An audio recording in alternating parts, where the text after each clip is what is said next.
Okay, so people, yeah, I decided to take a look at Star Trek not Star Trek, Star Trek Section 31. Right? It is directed by Olatunde Osunsanmi, written by Craig Sweeny. The film is produced by Ted Miller. It is executive produced by John Webber, Frank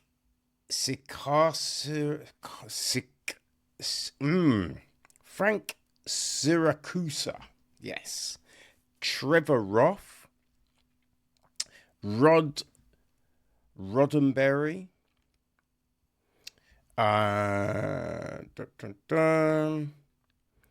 Aaron Barriers, Craig Sweeny, Michelle Yeoh,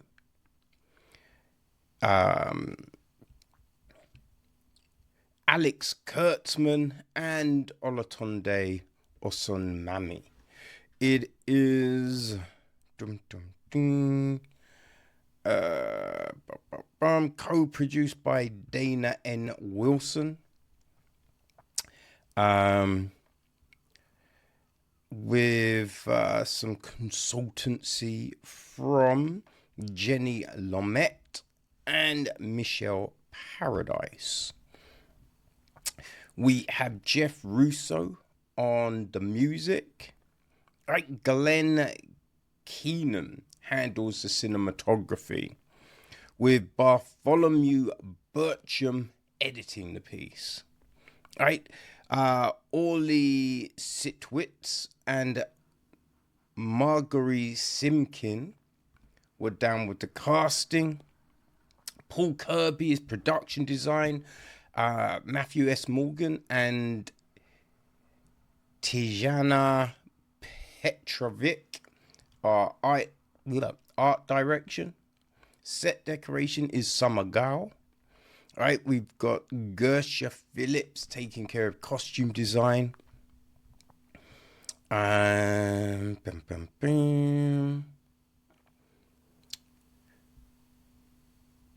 Yes, so that's all of that. Our cast. Let's get to the cast, okay? So, Michelle Yeoh is back as Philippa Georgiou. We've got Alok Sahar, played by Omari Hardwick. Kwasi, played by Sam Richardson. Zeph, played by Robert Kazinsky. Rachel Garrett, played by Kacey Rohl. Fuzz, played by Sven Ruygrok. Mel, played by Humberly González. There's San, played by James Hiruchi Laya. Dada No, played by Joe Peak. A younger version of Philippa is played by Miku Martineau, and a younger version of San is played by James Hwang. We got Argo, played by Nikita Kim. Philippa's mother, played by Cindy Gu. Her dad, played by Houston Wong. There's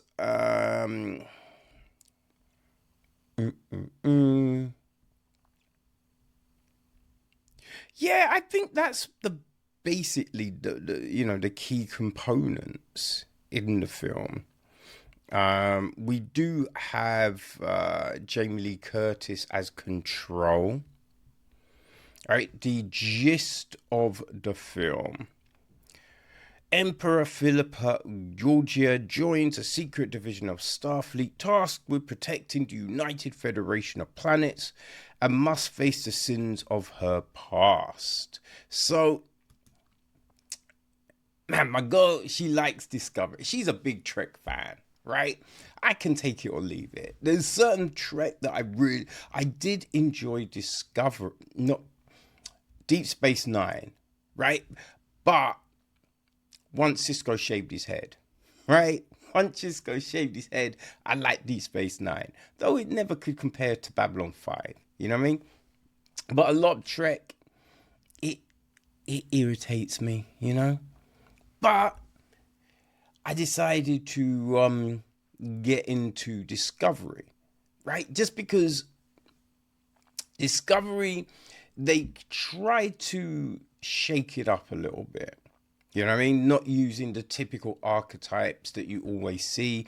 Brian Fuller took control of season, you know what I mean? He was steering the ship at the start. And I really like Brian Fuller's stuff. So I'm watching Discovery. So I've been making my way through it because I paused for a bit, right?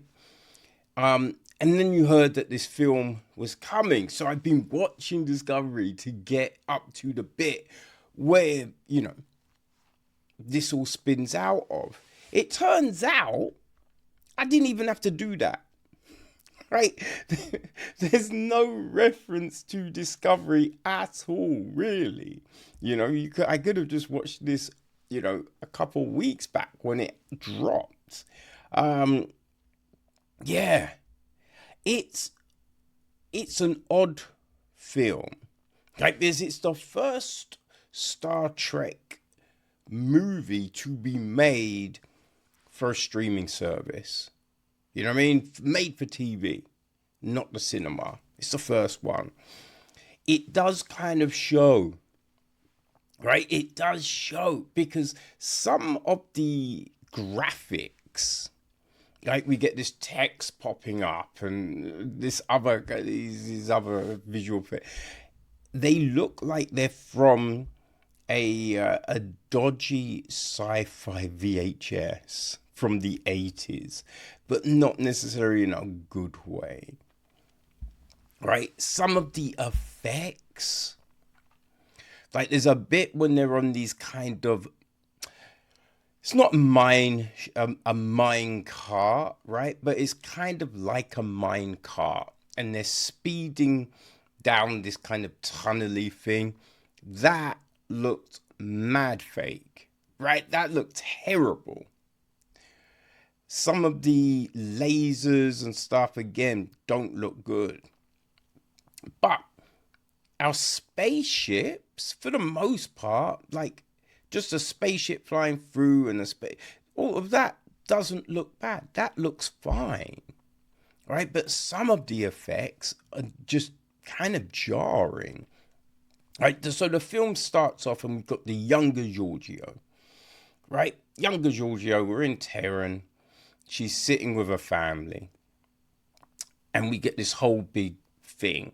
It's kind of like Hunger Games, essentially, what it's being broken down as. But I didn't buy the opening. Right? I didn't buy the opening because from what we know about the Terran Empire, from Discovery, they are ruthless. They're ruthless. Everyone wants power. But in this, it's like, so they get a load of kids together to vie for who's going to be the emperor. That don't sound like the Terran Empire, right? The Terran Empire sounds like everyone's going to try for power, right? And you got to rule with an iron fist. They're not going to give it to a fucking kid. That just seems bonkers, right? It seems so dumb. We're going to give power to a kid. Nah. So I didn't buy that. Also, whenever you see like a long sequence and we see certain characters in that sequence that seem to get more play than others, they're featuring later on in the film or the TV show or whatever you are watching, reading, whatever the story is, okay, so they're going to come back. in some form, you know?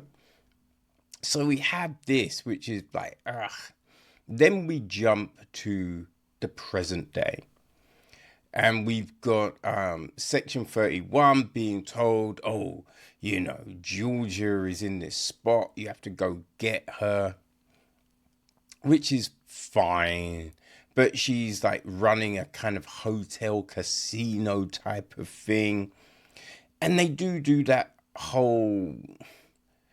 thing in Star Trek where you have the future, but then, you know, everyone listens to classical music or they drink tea. And, oh, if they're having something to eat, it's like, oh, I want French fries. And it's just like, be inventive, motherfuckers. You know what I mean? Be inventive. Stop being lazy. Like, we're in the year, you know, silly. I'm sure by this point, there are new great foods. You know what I mean? They're new great foods. Right? Because we're not all eating what cavemen were eating. No one's being like, oh, I want some woolly mammoth today. You know what I mean? Or some, you know, I'll eat some roots. No one's doing that shit. So, come on now. They would have moved on food-wise. They would have moved on music-wise. You know? But anyway, we have this group and they come to meet Georgia. And they kind of introduce, it's just one of those really corny ways of introducing everyone.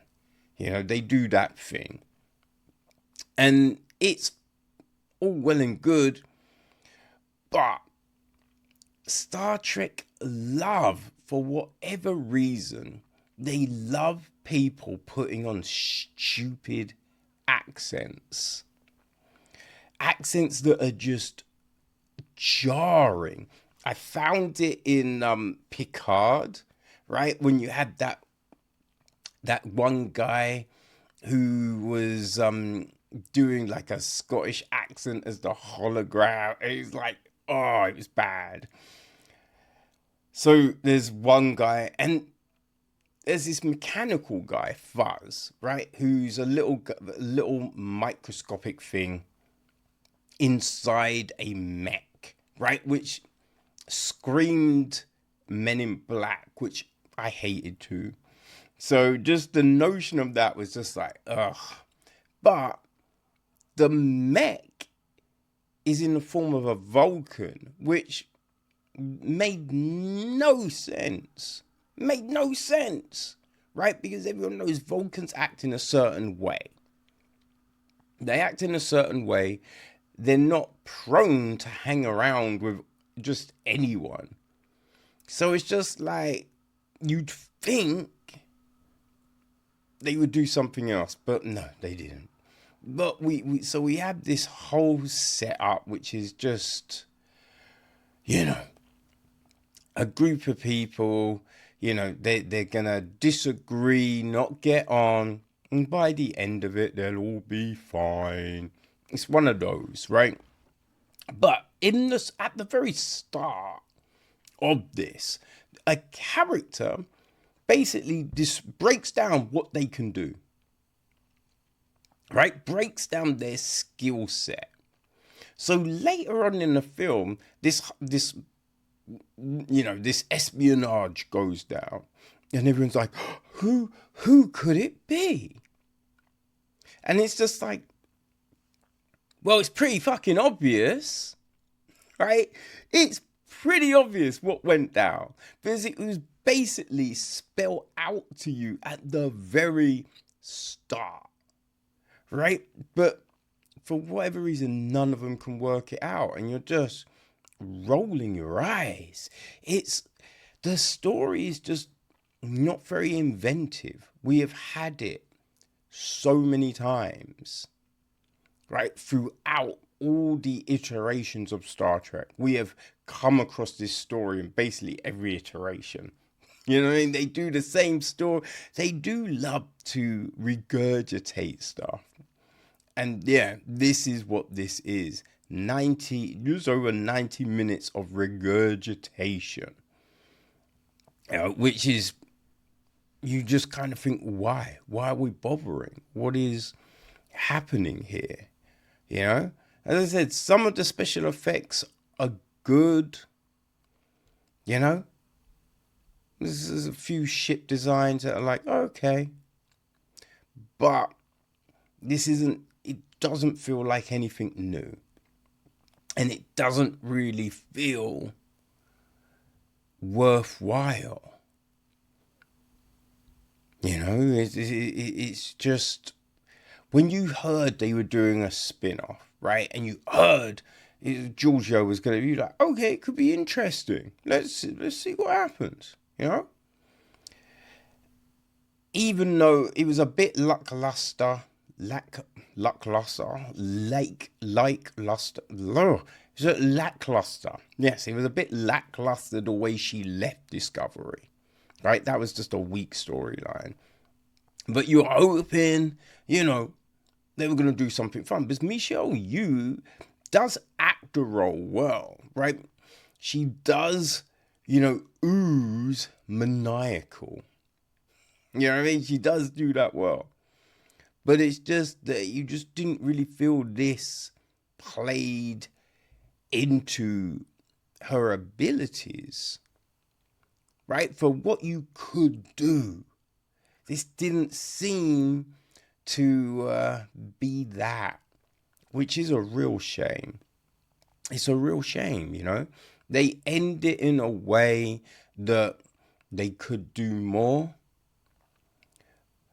But it doesn't seem that this was received very well. So I don't know if they will. It's weird because it was meant to be a TV series, but because of COVID and scheduling, you know, everything got messed up. So Michelle Yeoh wasn't available, so then they went with another show, right? Strange New Worlds. So they're thinking, how can we do something with Michelle Yeoh? Because she really wanted to come back to the role of Georgiou. So they're like, let's make a film, which is, yeah, perfect. But it does, it does really feel like it was something that was rushed. As I said, the story it's not very inspired. You know, the characters are just, we've had these characters time and time again, right? It is that thing that Star Trek do of, this works, so we'll do this in this series. Oh, we'll do it again in this series. Oh, we'll do it again in this. It's that. They've got archetypes that they keep on going to, and that's exactly what they've done here. I'm sure, listen, I think if you liked Picard, if you like Enterprise, if you like Voyager, if you like the majority of Star Trek, you might enjoy this. If you like I was going to say if you like really good storytelling, you won't. That sounds real kind of shitty. But listen, if you want something intricate, right, nuanced, it's not quite that. It's not quite that, right? But yeah, Star Trek Section 31, it's out. Paramount Plus. Have at it if you're a Trek fan, right?